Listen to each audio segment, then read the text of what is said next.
Welcome to the Metaphysical Martini Show, where wit and wisdom come together to bridge the gap between the spirit realm and the physical world. With Ani Avedissian, the suburban shaman, a production of Cosmic Reality Radio.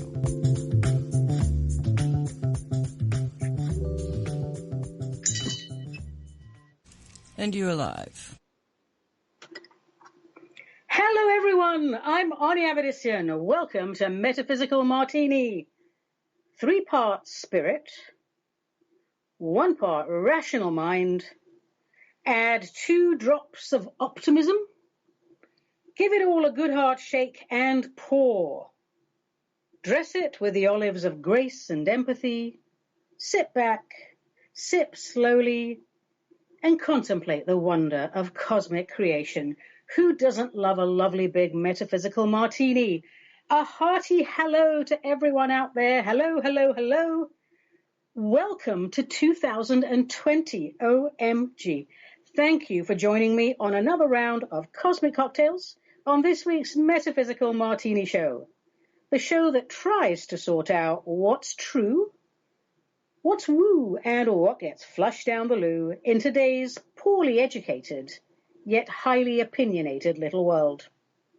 Our goal here is to let the spirit inhabit the human, to allow our higher selves to guide our physical incarnations, because from that vantage point, well above the petty ego-driven agendas of mankind, we see through the establishment's relentless campaign to engineer our perception. From our new cosmic vantage point, we reclaim our minds from establishment indoctrination. We refuse to participate in perpetual warfare. We step away from the purchase it, consume it, trash it, and repeat cycle. We refuse to live our lives as flesh-toned automatons. Awaken, O my people! Step away from the mindset of the sheeple, and do not give the divine cause to weeple. Don't you think it's time we thought for ourselves as sovereign souls, as individual manifestations, or should I say, individualized manifestations of supreme cosmic intelligence? Not as Democrats or Republicans or turnips, not as conservatives or Labour or Lib Dems or Social Dems or whatever else is currently out there. You know, if your thought process is heavily influenced by your party's manifesto, if that's where your thinking process starts, well, you're not thinking clearly, are you? And if your thought process is heavily influenced by Protestantism, or Catholicism, or Orthodoxy, or this quaint notion of religious infallibility, well, then you can't blame the freethinkers for questioning your credibility. Not saying you can't entertain these things, but they're not permanent solutions. They're just temporary constructs to get us from one phase of life to the other. The cosmos, the divine, life in general, is just too big to hold into one little box. Party affiliations, religions, in time, these will all go away, because sitting at opposite ends of the room and yelling at each other about whose version of events is the correct version is not only immature and downright embarrassing to witness, it's designed to keep us at each other's throats, splashing about in the shallows while the people who actually make the decisions that spin this world laugh at our gullibility and mock us as they take our earnings and deposit them in their private banks for their personal use. Why do we keep flip-flopping between right-wing governments and left-wing governments? Surely we need both wings working together to make the damn bird fly, don't we? Yet clearly the wings don't want to work together, so the bird just sits there, going around in circles in different directions every 4 years. Unable to take off, unable to fly, it just sits there, poor bird, getting fatter and fatter, slower and slower, pooping all over itself where it sits, asking for more food, engorged and ready to explode. Kaboom! Well, in my ever so humble opinion, that would be a very good thing. The bird is dead. It died from exhaustion. Exhaustion caused by its wings working in opposition to each other. I mean, how clever is that? Not very, I think. Flippity-flop, flippity-flop, flappity-flap. What a load of crap. If we abolish the multi-party system of government, what would that look like? If we refuse to entertain right-wing or left-wing views, and instead opted to elect only people who govern solely for the good of the nation, for the benefit of its citizens, would that be an improvement? Well, what a stupid question, Ani. Of course that would be an improvement, but is it feasible? Could that work? How would we make that work? What would it look like? So an item comes up for debate, and instead of expending all this energy demolishing the other party's plan of action, just because you can, and it seems to be government's sole concern these days to demolish the other side, well, let's say there is no other side. There is just the item for debate, and your job, as a representative of we the people, is to work out, one, if this benefits the people and the nation, and two, how best to implement it. No ego-driven agendas. And of course, all this would be done without external influence from corporate money. Government, of course, would be free to consult with and pay for all manner of professional expertise, but no member of government would be allowed to receive money beyond their salary and expenses. And of course, it would be unthinkable that anyone outside government would be allowed to write the text of any and all proposed bills. And of course, it would be unthinkable that state secrets were put into the hands of private defense contractors. And you'd be surprised the depth of that right now. So is everything I'm saying, does it make sense to you, or does it sound naive to you? I'm sure it sounds quite naive. You know what sounds naive to me? The fact that so many people have no idea how the country is run. So many people don't know who runs the country. And we need to fix that. And we need to fix the way we organize government because it doesn't work. The two-party system does not work. Corruption is a crisis point. Lobbyists rule the roost. So let's stop flapping wings and let's concentrate on the body. There is someone trying to do that right now. I won't mention his name, but he's really misunderstood right now. So some progress is being made, but I think we need to put our attention on the body and drop the wings, don't you? In my humble opinion, and we all know the depths of my humility run deep, what about a limited-term benevolent dictatorship? I think that's what America needs right now. Of course, like any system, that does require a moral compass, doesn't it? Something sorely lacking. I think we should put out an ad for that. Attention, all potential benevolent dictators, your country needs you. Send your applications to the Metaphysical Martini Show, care of Ani Avedissian, P.O. Box 714, Wilsonville, Oregon, 97070, USA. I would love to hear your thoughts on how to reorganize government, because somebody has to. Oh, yes, that address I just gave you, you can use that same address to submit your questions for consideration on this show. And as Q&A, question and answer, is the primary focus of the show, let's get right to it, shall we? I think last month we didn't have a lot of questions, but then, it was Christmas and it was solstice and it was New Year and it was Kwanzaa and it was just about everything that happens. So this week, my gosh, everyone's back on track. It's business back to normal. More questions than I can handle in one show, but let's make an attempt. But first, let me have a little sip of my martini. I'm a little dry. Ah, yummo. All right, let's pick something from the sorting hat. And here's an email from a lady. I presume she's a lady. Her name is Clarissa. I don't know where she resides because she does not say, and that's fine. Clarissa says, Dear Ani, I have been listening to Abraham, as channeled by Esther Hicks, for a while now, and I think he, Abraham, might be barking up the wrong tree. Really? We are told repeatedly that if we experience something unpleasant, we should immediately reach for a better feeling. How does bypassing or ignoring what is right in front of you in the moment constitute mindfulness? How does cause and effect play out if the cause is ignored? Also, says Clarissa, I am pretty fed up with hearing the words negative energy and positive energy.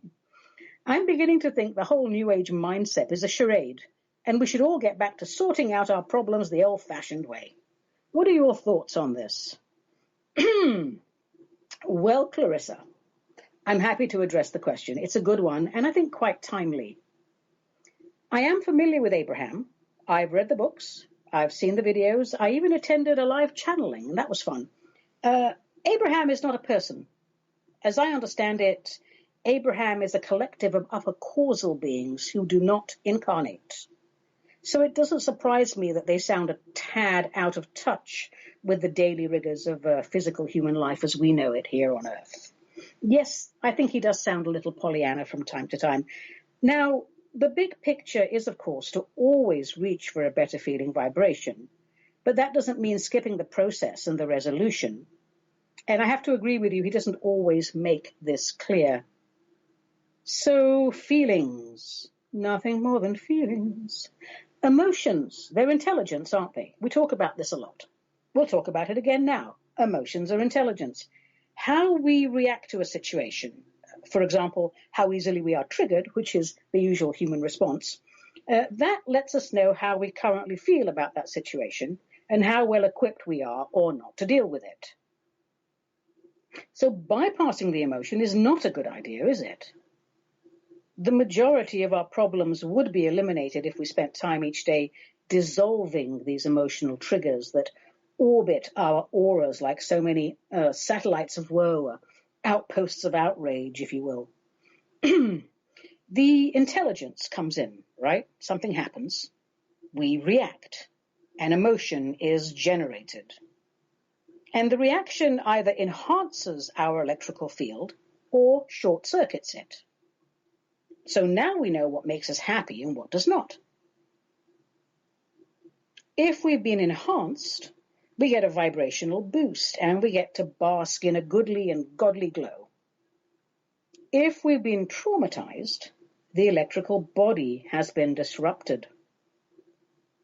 Instead of internalizing the disruption and giving it our full attention day in, day out, which is what we tend to do, and that's what turns disruptions into orbiting emotional triggers, by the way.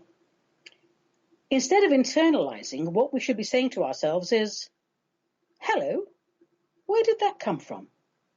Why do I feel this way about this particular event? Why did I react like that? And what exactly is it I'm feeling?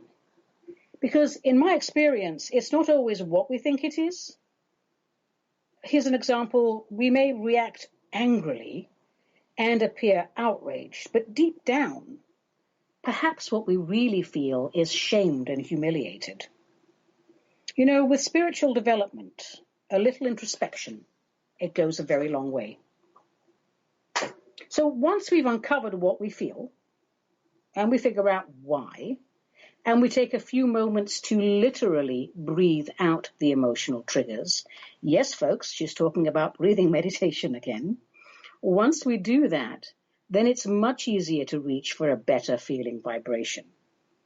How we felt about it, how we dealt with it, that's now archived information, and we can draw from the archives in the future and react appropriately. Hope that helps, Clarissa. You know, have to say, I have issues with some of the New Age stuff too.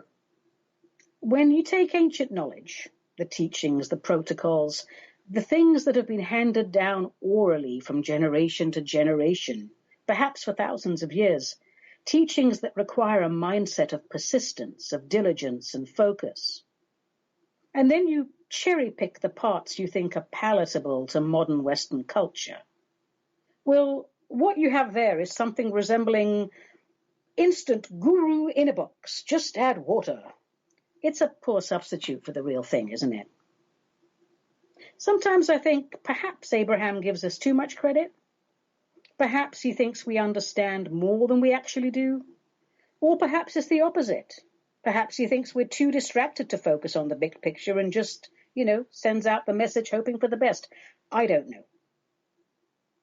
I do know, though, that many New Agers continue to follow the example of traditional religions by separating the spirit world from the physical world. And honestly, the whole point of creating physical realms is to let the spirit inhabit the human and to dissolve the illusion of duality. Clarissa, darling, let your intuition guide you. I think you're halfway there, if not all the way there, because you find your current curriculum lacking. So clearly you've moved past it. Well done, girl. Good for you. Thanks for the question.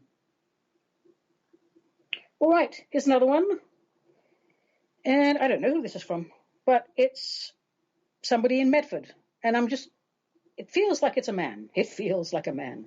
So a chap from Medford in Oregon who says, Ani, intelligent design. Fact, theory, science, or what? Do you buy into it? Well, Medford man, if you're asking me if I believe a magic man in the sky spoke a magic word and kaboom, planets, animals, people appeared in a giant sprinkling of fairy dust, my answer to that is no. If you're asking me if I theorize that the universes are designed by an intelligent cosmic entity or collective, then my answer is yes. I love to theorize on such matters. I don't think science and spirituality are incompatible. They're two sets of language, two different approaches used to describe the same processes. My shaman story of cosmic creation is almost identical to a cosmologist's version of the story. Mine is more romantic, perhaps, and it has chanting and bells and rattles and pretty robes, all designed to inspire the spirit. The cosmologist's version is more scientific and material and seeks to define and label, but it is every bit as inspirational. Intelligent design. Just look at the complexity of living organisms. I think the design is intelligent. A scientist might call it intricate. Somebody else might call it magical. So you could say that science is the language we use to explain in detail the wonder of divine creation. And many a scientist would agree that the materials they regularly examine and catalog fill them with a sense of magic and awe. So I think, the debate goes on. It's just words. It's just semantics. I have to say, though, if I really think about it, there is one exception to intelligent design. That would be eyelashes. Now, the way I see it, eyelashes were designed to stop things getting into our eyes. But every time there's something in my eye, it's an eyelash. So what's up with that? I'm going to put in a little, a little technical question there for the intelligent design team out there in the cosmos. Thank you for the question, Medford man. Let the debate continue. All right, more questions. What have we got? Here's a shorter one, I think. Or every time I say that, it goes on for hours. But let's see. Oh, let's do this one. This one's from New Zealand. Okay, here's a chap from a place called New Plymouth in New Zealand. And he says, he's Rodney. Rodney says, I'm not going to try to do your accent, Rodney, because it'll be stupid. He says, I'm currently studying meditation. Will I be allowed to access the Akashic records? And if yes, will I be allowed to access records other than mine? And where the heck are the Akashic records located? Is there just one main library, or are there multiple branches? What does it look like? how do I get there through my meditations? Yes, I did pick a short question, didn't I? Well, Rodney, kudos to you, my friend, for being so curious. So let's answer those questions. Will you be allowed to access them? Yes, of course, they're your records. Will you be allowed to access other people's records? Short answer, no, unless there is a pressing reason for you to do so, and even then, you'll be granted access only to the pertinent pages. Where are the Akashic records located? Short answer, high up in the upper causal planes, away from potential physical sabotage, because apparently that has happened. Is there just one library or many branches? Well, I believe every universe has one main branch, and each solar system has a branch or access point, and then I suppose that translates to every planet. So Earth probably has its own sub-branch. So let's be clear on this. The higher the dimension and upper causal is pretty high, the less the sense of solid places as we would understand them, which leads into your next question, what does it look like?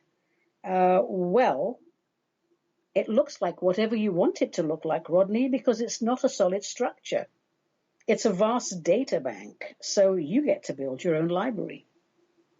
So to me, it's a gleaming white marble edifice with wall-to-ceiling books and scrolls and tomes. It's ancient. It's got a kind of a sort of Greco-Roman, very slight touch of the Oriental feel to it. It smells old and musty, and it's wonderful. And all the librarians that I meet wear colorful tunics and these really fancy beaded sandals. And they're very friendly and they're very helpful. And my Akashic record library even has an astral coffee shop with pastries that have no calories. So you get to build your own. Because after all, if you're a younger person, you might want the information on a computer. You might want it downloaded to your Kindle. You can have it any way you want. You can have the information telepathically transmitted to you. But, if you can do that, you don't need to do a meditation to get to the Akashic records. You have direct access. So you asked another question. What was the other question? How do I get there through my meditations? Well, it does take a little practice. But if you're new to all of this, a guided meditation is always the best way to start. So why don't we do one right now? I mean, let's do an abbreviated version of one that I use with my mentorship students and my spiritual mastery program people. It'll give you an idea of how to go about it. And once you understand the process, you can rewrite it. You can write your own. Now, when we do guided meditations, they always start out like, I'm standing at the airport waiting for the airplane. I'm standing at the train station waiting for the train. I'm standing at the bus stop waiting for the bus. So you get to choose your own form of transport, whatever you want. And then there's the journey part.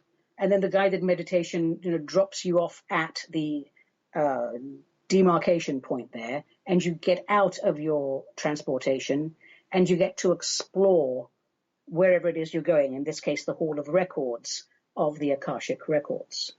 So when we do this meditation in class, there's a lot of silence in between, with just tingly bells where you're exploring. So clearly we're not going to do that because silence on the radio just doesn't sound good. So what I'm going to do is I'm going to run through the meditation for you so you understand the process, okay? So here we go. And with all meditations, always deep breath, relax, move your shoulders, move your wrists, twiddle your toes, do all of that, just relax, okay? And I do recommend that since you're going to visit the Hall of Records, before you do your proper meditation, write down 2 or 3 of the questions or as many of the questions as you have. Because why do you want to visit the Hall of Records? It has the history of every single thing anybody has ever thought or done on any realm at any time for any reason. And normally humans go to a medium to consult the Akashic Records because they're having a problem in this lifetime and they want to see if there's any information from previous lifetimes or indeed perhaps even future lifetimes, that could help them resolve their current issue. So, you're going all the way to the Akashic records. Take a moment. Write down your question. Okay. And when we begin the meditation, we take 9 deep, slow, purposeful breaths, or as we will if you were doing this meditation properly. And here's my version. We're standing at the station of Eternal Spring, a single-track, one-building station in the middle of a field filled with beautiful, fragrant flowers. It's late spring, it's a bright day, and just warm enough to be without a jacket. There's only one train with only one destination, the Hall of Records, and then back to the station. As you wait for the train, close your eyes. Breathe in the intoxicating fragrance of flowers and sweet grass. Your senses are heightened, yet you are relaxed. There's a contented smile on your face. You're looking forward to this new adventure. You are beyond the veil of physical worlds, and so time is of no consequence here. You are enjoying doing nothing, letting the spring air wash over you like sweet perfume. Ah, here comes the train. The doors open, and the returning passengers come out of the carriages. Some are smiling, some are lost in thought. Others are quite animated, talking to each other and laughing out loud. They walk to the end of the platform and poof, they're gone. Now it's your turn to board the train. Open the door to your chosen carriage and take a seat. Sit back and relax.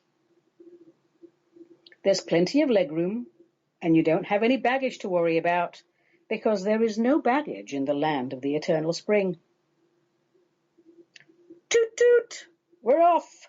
Toot toot, chugga chugga chugga chugga. Slowly at first, lots of time to enjoy the scenery. Miles and miles of seemingly, untouched nature. Fields of wild flowers, the prettiest, the most colorful birds you have ever seen, with the sweetest chirps and calls. And somewhere in the distance, you can just make out some houses, possibly a village, but we're picking up speed now. Faster, faster, faster, faster, faster. Ooh, we're moving so fast that it almost feels as though parts of us have been left behind. This is amazing. We feel so light, actually, and carefree. We thought we'd be nervous about going so fast, but this feels so natural.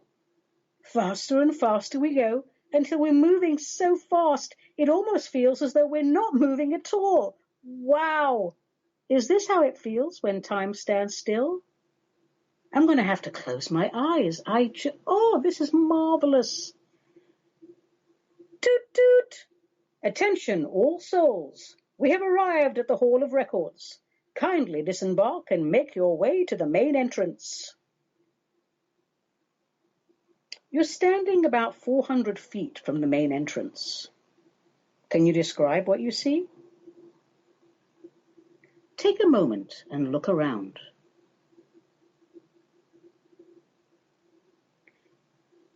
Walk up to the main door. Walk through the main door. Look around. What do you see?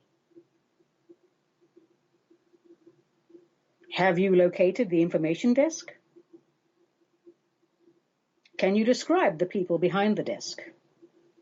Are they humanoid, or are they unfamiliar to you? Well, don't be shy. Go ahead. Ask them to help you receive the knowledge that you're looking for. Now remember, you will only be granted access to information that is for your highest good and that benefits your cosmic evolution.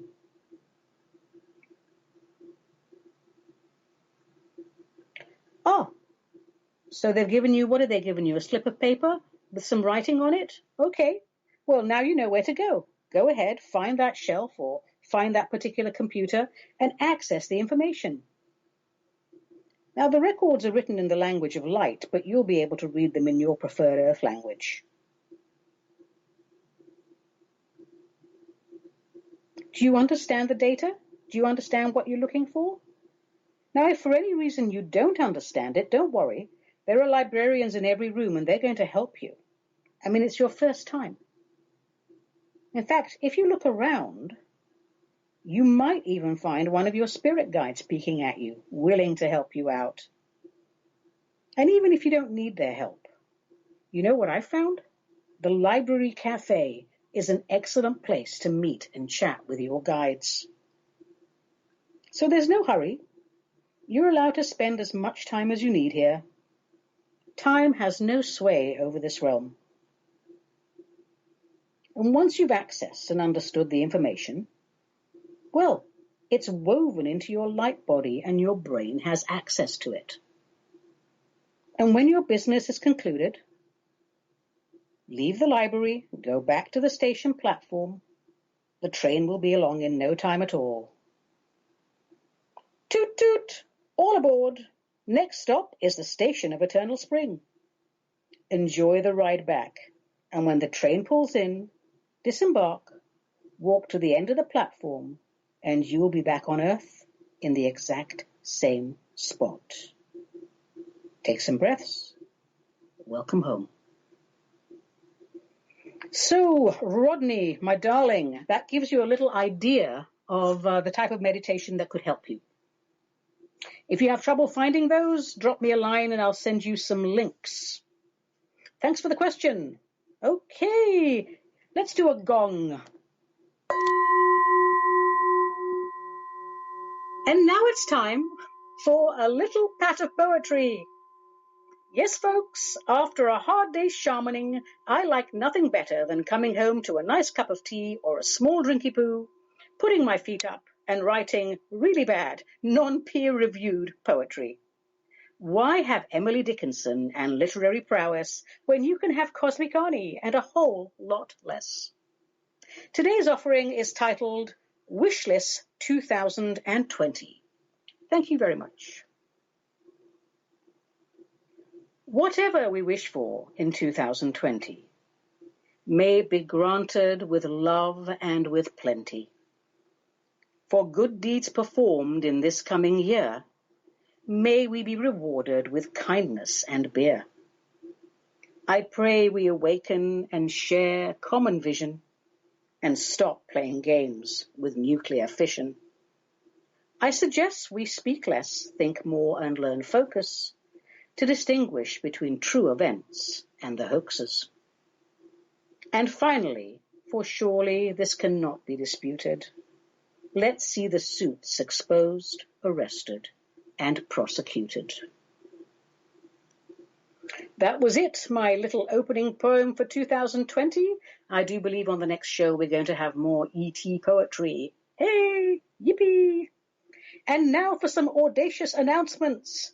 I would like to take this opportunity to remind you that in addition to the Metaphysical Martini show, which goes out live every other Wednesday on Cosmic Reality Radio, I have the pleasure of co-hosting the Say What show, also on Cosmic Reality Radio with Nancy Hopkins and Dolly Howard on the second Saturday of each month. Both shows are available on YouTube a day or so after the live streaming.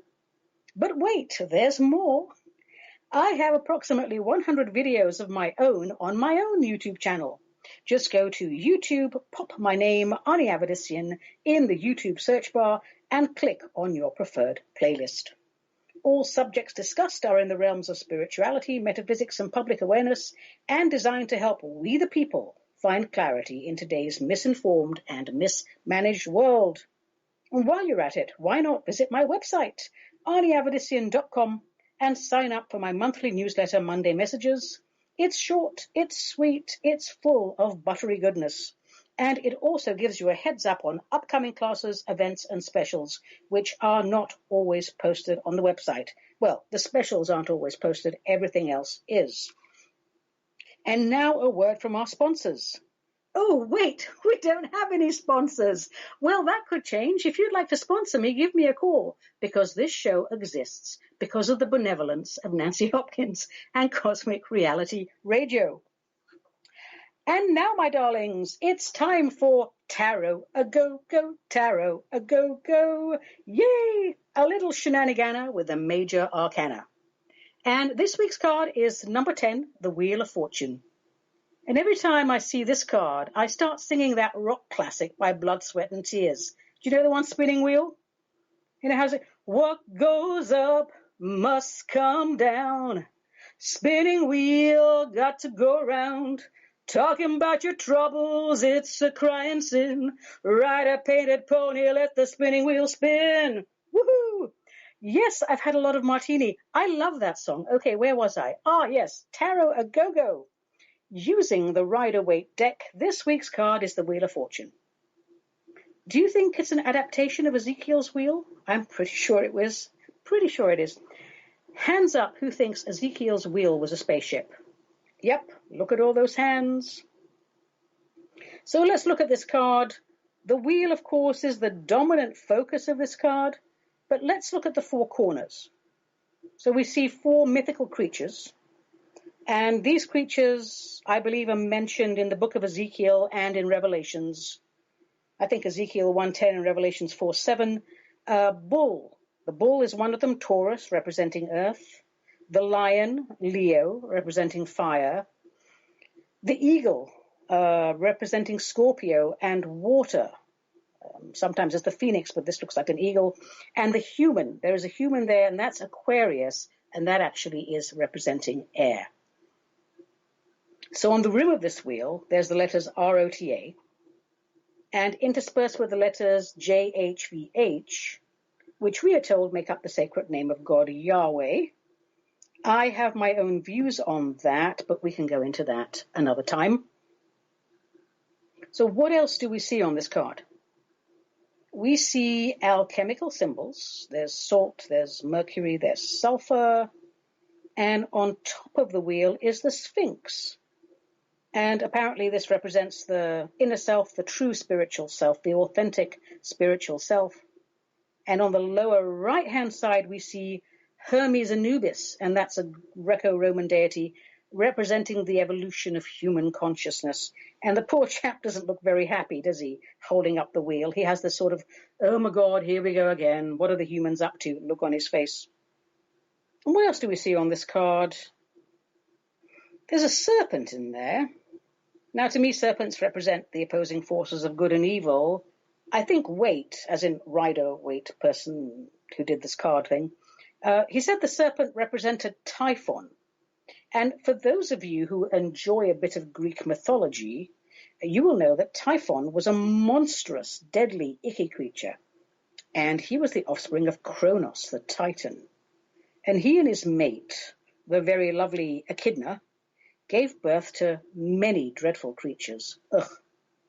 Well, Typhon, what's he famous for? Well, he tried to overthrow Zeus and gain control of the entire cosmos. Well, Zeus, because Zeus was the main Gumbare up there, he thunderbolted him into submission, and he banished him to Tartarus. And Tartarus is the dark abyss of the underworld, designed to torture anyone who pisses off the Titans. So what's he doing in this card? I don't know. You tell me. Honestly, sometimes I think just Waite threw in as many esoteric symbols as he thought he could get away with and said, what do you think, chaps? What do you think? Do you think that looks mystical enough? Okay, let's go with that. Well, the more you stare at the card, as with any other card, the more images come into view. And I'm a big fan of spending a whole week with just one card, picking it up, looking at it, say 15 minutes a day, meditating with it. You know, when you're that familiar with it, the images come to life after a while. So when people ask me, what does this card mean, Ani? My response is usually along the lines of, what does it mean to you? Symbolism varies from culture to culture. For example, a pig. Take a pig. Why not? It may mean wealth to one group of people, but it represents filth and squalor to another group of people. So don't go by what the tarot card says it means in the book. Learn all that and then free float away from that. So, should we pick the Wheel of Fortune? What is it saying to us? What should we expect when we get this card? I say, I think it's probably one of the easier cards to interpret, really. What goes up must come down. Because outside source, change is the only constant. So this card is telling us, be open to all possibilities. If we pick this card upright, or if it's upright in a spread, I would say success is assured. You're aligned with the project and the gods of destiny favor you in matters business and personal. But what if it's reversed? Because there's always a controversy with reverse cards in tarot. Does it mean the exact opposite? Does it mean the same thing but to a lesser degree? You have to work with the cards and let them be a part of you to really know how to interpret them, whether they're upright or reversed. There is no right or wrong to this. The cards come to life and tell you what they mean if you spend time with them and they're your friends. But generally, if it is reversed, the Wheel of Fortune, the timing is not right on a project. So it's saying regroup and wait for a better window of opportunity. And then with any card, there's always a bigger picture, an archetypal pattern or a main theme. And with this card, it's how willing am I to change if I need to change? And of course we need to change. Do I really know what it means to go with the flow? Or am I just being a pig-headed, cantankerous, pouty little humanoid? There's a lady from England. Her name is Professor Eileen Connolly. She's a noted tarotologist and parapsychologist, and she's written wonderful books about tarot. I suggest if you want to study tarot and you're not in the Portland area and you don't want to study with me, go out and buy her books. But she's written a sweet little ditty about the Wheel of Fortune. The wheel of life spins round for man. You must adapt the best you can. And I think that sums it up quite nicely. Number 10, the Wheel of Fortune, the cycle of life. Well, that was lovely. But now it's time for Plato Chips, a segment in which we quote a philosopher of note. And today's philosopher of note is Epictetus, or as if we were in school, we would call him Epic Tits. But, you know, when you're 14 years old, you're so clever, aren't you? Epictetus, one of the Stoics. So who was this chap, and why is he important? Well, he was born sometime in the 50s, Common Era. I don't mean 1950s, I mean literally 50, Common Era, in Hierapolis, which was a Greek city in Asia Minor being Phrygia, Phrygia being modern-day Turkey. And he spent a big portion of his life as a slave, an educated slave, of Epaphroditus, who was a very important administrator in the court of Nero. So he learned a great deal from this man. So he started out his life there, but then he moved to Rome and lived there until he was banished, where he went and died in Greece, in a place called Nicopolis. So why have I chosen him? I mean, we all know I favor the Stoics, but I like the way he teaches philosophy. He teaches it as a way of life and not a theoretical discipline. He says all external events are beyond our control, so we should accept them calmly and dispassionately. And, but on the other hand, we are responsible for our own actions, and we should examine and control our emotions through rigorous self-discipline. And I like him particularly because he wasn't a stuck-up academic. He taught philosophy, I would assume, to anyone interested in living a better life. And he believed, as do I, that in order for the spirit to inhabit the human needed persistence, diligence, and focus on a daily basis. He was a straightforward fellow. He encouraged his students to put their theories into practice. He didn't like have them sit there and just go into whole luxurious thoughts of philosophizing and theorizing. He wanted their thoughts to benefit mankind. And the main questions to be answered as far as he was concerned was, 1, how do I live a happy and fulfilling life? And 2, how do I become a better person? He didn't really set great store by a person's professional achievements. He didn't think that contributed much to true personal happiness. He thought if you do the right thing and you live a virtuous life, that brings true happiness, not how many Roman villas you own or how many foreign campaigns you've won. And he was very big on learning to think clearly, not being a minion of the state, of refining your character day by day. That's what brings happiness, he thought. Living life with dignity and tranquility. And I must say, I agree with him. Now, you can go to your local library and read all about his life, his history. So today, I will read some of his tantalizing tidbits for you. And I've got a few books here, and I'm going to pick and choose. I'm not going to read these in Greek and Latin. My Latin's not bad. My Greek's not that good. My English is pretty okay. So we're going to just read some of the snippets, and we'll get an idea of why we like him, because even though this is ancient writing, there's a real contemporary feel to it, because the purpose of life, that's never going to change, is it? Doesn't matter what the year is. We're all individualized manifestations of supreme cosmic intelligence, all trying to live a virtuous life, all of us trying to bring heaven on earth and have a jolly good time while we do it. So here's a bit from Epictetus, and this is about, I suppose you could subtitle this, Mind Your Own Business, Mate. Keep your attention focused entirely on what is truly your own concern, and be clear that what belongs to others is their business and none of yours. If you do this, you will be impervious to coercion, and no one can ever hold you back. You will be truly free and effective, for your efforts will be put to good use and won't be foolishly squandered finding fault with or opposing others. Note to everybody who uses social media, please. In knowing and attending to what actually concerns you, you cannot be made to do anything against your will. Others can't hurt you. You don't incur enemies or suffer harm. If you aim to live by such principles, remember it won't be easy. You must give up some things entirely and postpone others for now.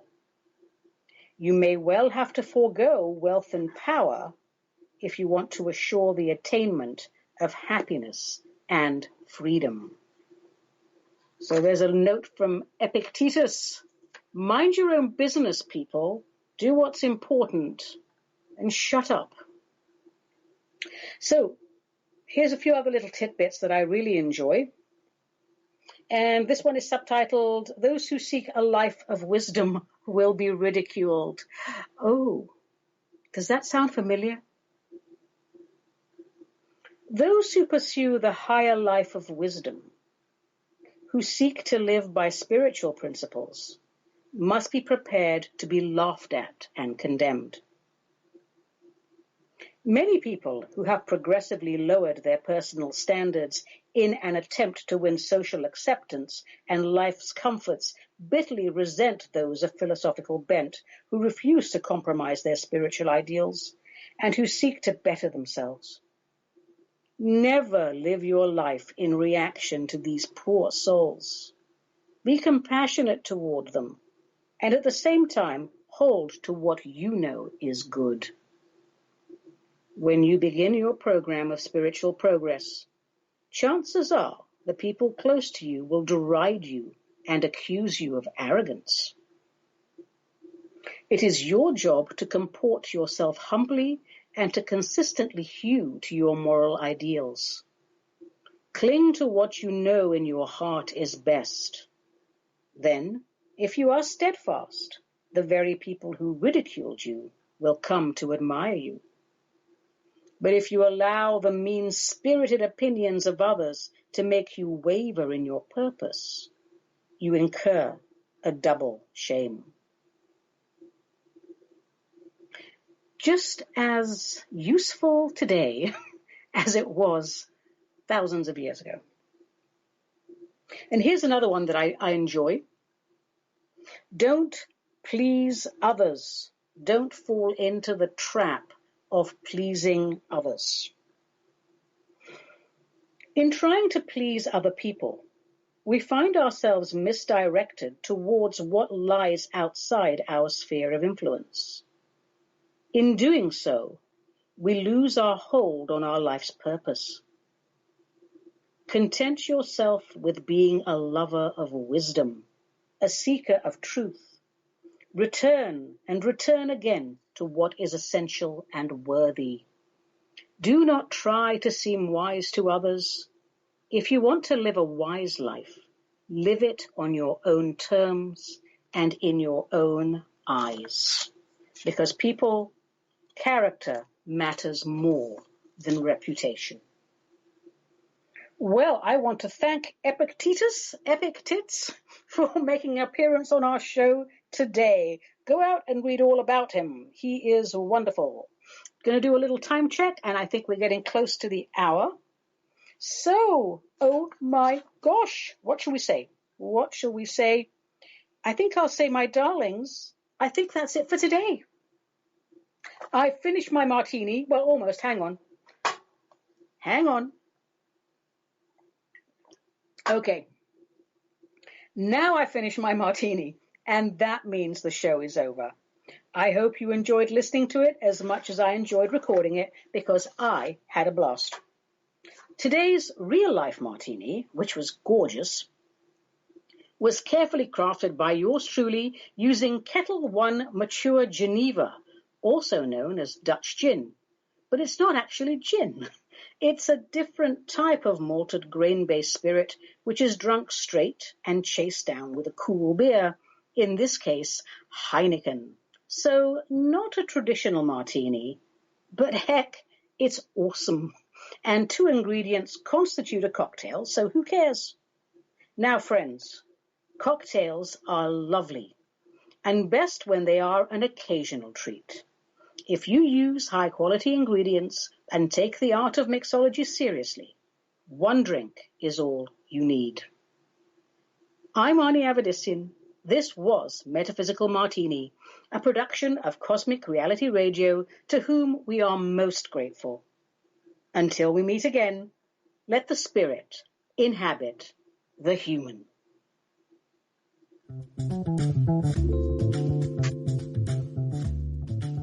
You have been listening to the Metaphysical Martini Show with Ani Avedissian, the Suburban Shaman, a production of Cosmic Reality Radio.